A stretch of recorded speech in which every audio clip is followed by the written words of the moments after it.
வணக்கம். லக்ஷ்மி கடாட்சம் சேனல் பார்த்துருக்க நம்ம ஃப்ரெண்ட்ஸ் எல்லாருக்கும் நன்றி.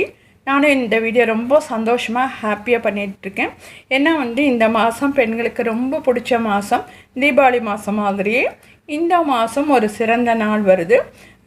அதாவது அட்சய திதியை அன்னைக்கு நிறைய பொருள் வாங்குவாங்க. கண்டிப்பாக பெண்கள் நகை வாங்குகிற பெண்கள் இருப்பாங்க, வெள்ளி சாமான் வாங்குகிற பெண்கள் இருப்பாங்க, நிறைய வீட்டுக்கு வேண்டிய பொருட்கள்லாம் வாங்குறவங்க இருப்பாங்க. அதனால் இந்த மாதம் ரொம்ப சந்தோஷமாக எல்லாருக்குமே பிடிச்ச நாள் அட்சய திதியே வருது. அட்சய திதியே எப்போ வருதுன்னா சித்திரை மாதம் 14ஆம் தேதி, சுக்லபட்ச 14ஆம் தேதி அட்சய திதின்னு சொல்லப்படுது. அதாவது மே 10ஆம் தேதி காலையில் 4:17க்கு தொடங்குது. அதே போல் மே 11ஆம் தேதி 12:50 வரையிலும் இருக்குது. இந்த டைம் தான் அட்சய திதி. அந்த நேரத்தில் வாங்குகிற பொருட்கள் மேலே மேலே வளர்ச்சி அடையும். இது என்னன்னா, இதுக்கு அட்சய திதியோட அர்த்தம் நம்ம தெரிஞ்சுக்குவோம். அட்சயம்னாவே வளர்ச்சி, மேலே மேலே வளர்ச்சி அடைகிற அப்படிங்கிற அர்த்தம் தான் அட்சய திதி. அதனால் தங்கம் வாங்கினா மேலே மேலே வளர்ச்சி அடையும். தங்கம் வாங்கிறதுங்கிறது ரொம்பவே நல்ல விஷயம் அட்சய திதி அன்னைக்கும். ஆனால் தங்கம் மட்டும்தான் வாங்கணுமா அப்படின்னு கேட்டோம்னா மற்றதும் வாங்கலாம், எது வேணாலும் வாங்கலாம். அவங்கவுங்க வசதிக்கு தகுந்த மாதிரி எது வேணாலும் வாங்கலாம். தங்கம் வாங்க முடிஞ்சால் கண்டிப்பாக தங்கம் வாங்குங்க. அப்படி முடியாதவங்க வெள்ளி வாங்கலாம். வெள்ளி சாமி அறையில் வச்சு வழிபட்டோம்னாவே தங்கம் சேருன்ற ஒரு பழமொழி கூட இருக்குது. அதனால் வெள்ளி பொருட்களை வாங்கலாம். அதே போல் இன்றைக்கி மகாலட்சுமிக்கு உகந்த பொருட்கள், உப்பு, பால், இந்த மாதிரி பொருட்களும் வாங்கலாம். இன்னொன்று, புத்தாடைகள் கூட வாங்கலாம். இந்த பச்சை, சிகப்பு, மஞ்சள், இதை மாதிரி மகாலட்சுமி குபேரனுக்கு உகந்த புத்தாடை கலரில் புத்தாடைகள் வாங்கினா அதுவும் கூட சிறப்பு தான். ஏன்னா எல்லாமே வளர்ச்சியை என்ன பண்ணால் வளர்ச்சி அடையும், நம்ம வீடு வளர்ச்சி அடையும். அதுக்காக தான் நம்ம வாங்குகிறோம். இந்த மாதிரியெல்லாம் சொல்லி நம்ம நகை வாங்கிக்கிறோம், அது வேறு விஷயம்.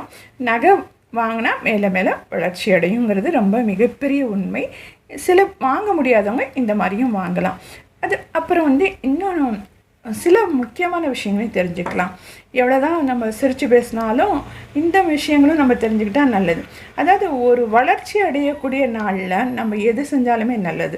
அதாவது கல்வி சம்பந்தமான பொருட்களை வாங்கினாலுமே மேல் மேலே கல்வி வளர்ச்சி அடையும்.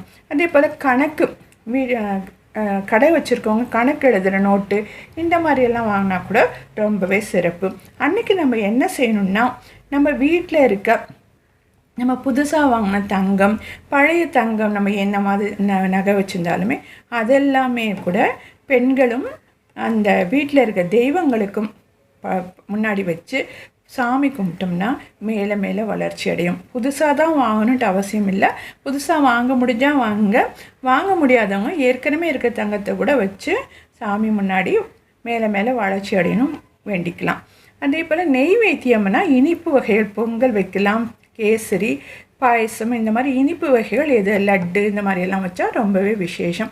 அன்றைக்கி மகாலட்சுமிக்கும் குபேரனுக்கும் பூஜை செஞ்சு பாருங்கள், ரொம்பவே விசேஷம். ஏன்னா செல்வத்துக்கு அதிபதி, மேலே மேலே வளர்ச்சி அடையணும்னு நினைக்கிறோம் இல்லையா? அதனால் அன்னைக்கு அந்த பூஜை செஞ்சால் ரொம்பவே நல்லது. அதே போல் விஷ்ணு பகவானோட பாதங்கள் இருந்தால் அதை வச்சு நம்ம சாமி கும்பிட்டா ரொம்ப நல்லது. இந்த மாதிரி சில விஷயங்களை தெரிஞ்சுக்கிட்டு நம்ம வசதிக்கு என்ன முடியுமோ அந்த மாதிரி பொருட்களை அன்னைக்கு வாங்குங்க. எல்லோரும் சந்தோஷமாக இந்த அட்சய திதியை சந்தோஷத்தோடு எல்லோரும் வரவேற்கலாம். எல்லோரும் அவங்கவுங்களுக்கு முடிஞ்சதெல்லாம் வாங்கி சந்தோஷமாக இருக்கலாம். சின்ன பிள்ளைங்களாக இருந்தால் ட்ரெஸ் எல்லாம் வாங்குறவங்களா இருந்தாலும் அன்னைக்கு வாங்குங்க. அன்றைக்கி கருப்பு நிற ஆடைகளை மட்டும் வாங்காதங்க, மற்றது என்ன வேணாலும் வாங்கிக்கோங்க, உங்களுக்கு பிடிச்ச மாதிரி வாங்கிக்கலாம். அதே போல் இந்த அதிர்ஷ்ட கல் இதெல்லாம் வாங்குறீங்க இல்லைங்களா, அவங்கவுங்க ராசிக்கு தகுந்த கல் வாங்கினீங்கன்னா கூட அன்னைய திதிக்கு வாங்கினீங்கன்னா ரொம்ப மேலே மேலே வளர்ச்சி அடையும். இந்த மாதிரி சில விஷயங்களை செய்து நம் வீட்டில் லட்சுமி கடாட்சத்தை தக்க வச்சுக்கிட்டு மேல் மேலும் வளர்ச்சி அடையிறதுக்கு எல்லாரும் முயற்சி செய்வோம். கண்டிப்பாக அனைவரது இல்லத்திலும் லட்சுமி கடாட்சம் நிலைச்சிருக்கணும், செல்வ வளம் பெருகணும். மிக்க நன்றி.